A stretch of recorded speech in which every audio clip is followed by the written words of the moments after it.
Hey guys, welcome back to another video. In today's video, I'm going to show you how to use a Dairy Queen gift card on DoorDash. Let's get started. First, open up the DoorDash app on your phone. From the home screen, tap on Me in the bottom right corner. This will take you to your account section. Next, tap on Settings at the top. Now let me explain something important. If you go to the gift card option under Settings and try entering your Dairy Queen gift card code, it won't work. That option is only for redeeming DoorDash gift cards. However, if your Dairy Queen gift card is a Visa card, there's another way you can use it.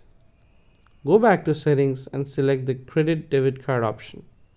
Here, enter the details of your Visa card, including the card number, expiration date, and CVV.